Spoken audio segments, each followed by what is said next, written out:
there's this other show called Stargate, which, by the way, is paying for your school right now. And This isn't the one that appeared in season 10. you should. They no that One of them but did. well, one of them appeared in an earlier episode as well. Oh, They've both been in it. Yeah. okay. Two. I have three kids. Okay. The youngest was too young at the time when Stargate was still going on. But yeah, no, the middle one is in season 10. Yep. She talks about being the The enemy messiah. the Orisai, yeah. The Orsa. The youngest version is Rob's Yeah. daughter. Yeah. Oh, mother. Hello, She, mother. yeah, she still does that line. Oh God. You know the story behind that. We're getting totally off topic. No, here. it's okay. What I was going to say, but you know the story that I did not set out to put her in the show. We hired an actress to play that part, and on the day, Will Waring was actually directing the episode. The actress froze, like she just, it's anytime you're working with kids that young, you just don't know, right? And she just wouldn't move, wouldn't say her lines, wouldn't do anything. And so, I just said to Will, let's just move on and we'll figure it out later. It was on a set anyway, so it didn't really matter that much. And I went home and I was like, I said to my wife, I think the wardrobe will fit Emma. and so she actually ended up pinch hitting for this kid who unfortunately had a little stage fright. Yeah. So did you have to pull her out of school the next day, or did you wait until school was over? I know she got a day off. Come and work with Daddy. And make actually, a couple bucks. That's great. The little known fact is that my wife's in the episode too. It's her hand that she's the handmaiden. Yeah, actually, my wife's in an episode. She's gonna kill me for mentioning this. This is years later. Come on.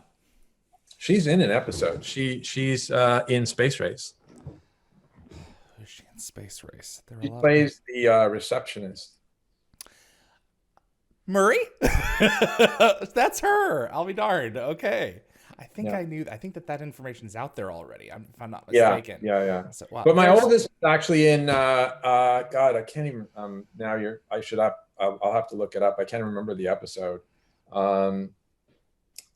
It's the episode where there's a bunch of bombings in the sort of Jaffa world. She plays a sort of a villager. Okay. Okay. Is it the one that Christopher Judge talks to? Yeah. Okay, so that's Talion. I think that's near the very end of the show. Talion. That's it. That's right. Yeah. That's my oldest daughter. No. Wow. Anyway, my point I was trying to make, no, go ahead. which we should circle back to, is we actually sat down to watch Universe. I thought Universe would be something that would be, it's a little more digestible. It doesn't seem so epic, just in terms of the volume of episodes. Right. If you're going to do all of one show, that's the one. Yeah. So, and I also just figured it was something that was maybe a little more accessible, with the character of Eli and anyway, they loved it. We binged it through through the sort of lockdown back in May, April, May, June. So with the ending, they must have been pissed. Dad, we sat through it for that. The ship is literally leaving us behind in space. I prepped them for that. Okay. I have the hardest Universe. I was not the most. I was open to it when it started. This is getting hopefully interviews ahead, but still, I was not the most enormous fan of it at the beginning, something which Brad astutely emailed me and pointed out to me. And by the end of it, it was my favorite. Well, I'm glad to hear you say that. I mean, without a doubt, I make no bones about that. It just, I mean, look, for me, I don't,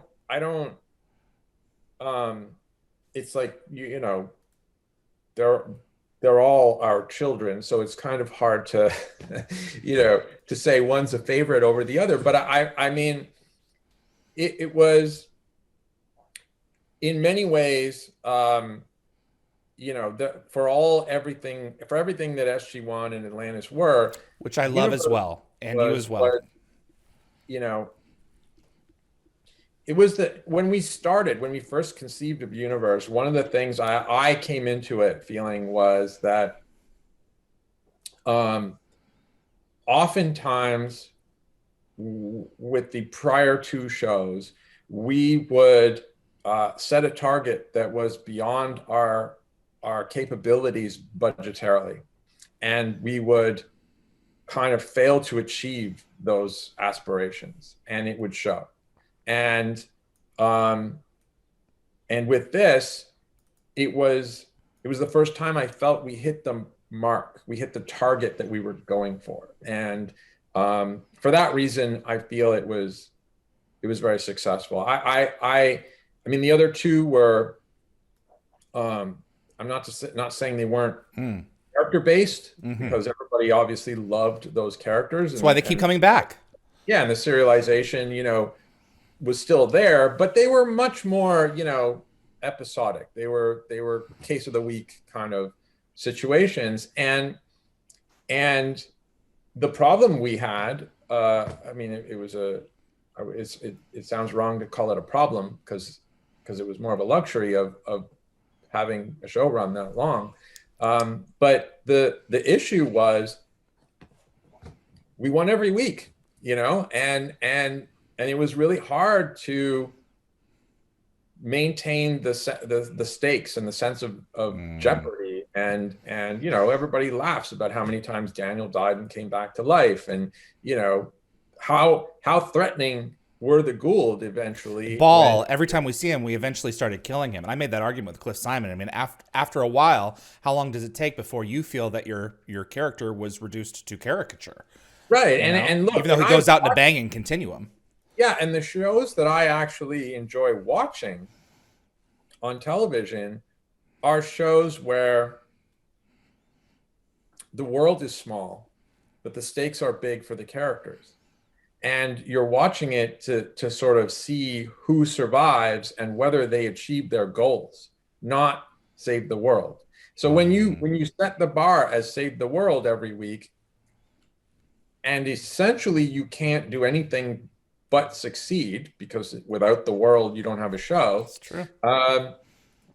It's very hard to sustain that, and I feel like that's one of the problems I have with a lot of the comic book sort of superhero stuff, is because you don't, it's all so predictable. I mean, and then it all comes down to a fight or a battle that you're going to win, with a couple of obvious exceptions. Yeah. And even then, it feels like when they do the opposite and the hero loses, it's simply because they've already won every time and they need to do the opposite. Whereas with shows where the world is small and the characters' stakes are all about them and their world,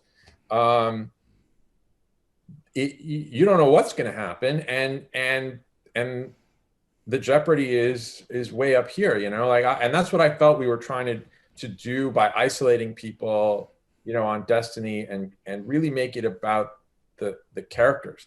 Thank you for watching this clip from Dial the Gate. If you enjoyed the video, please consider giving us a thumbs up with that like button. It will encourage the algorithm to show this to other Stargate fans. Also, please consider sending this to a fellow Stargate friend. I also want to invite you to subscribe to future episodes right here on YouTube. We are a live show, so changes are likely to happen all the time. And if you plan on joining us live, you'll want to be the first to know. Be sure to visit dialthegate.com for the complete guest schedule, so you'll know when to join us and ask your very own questions to our guests. See you on the other side.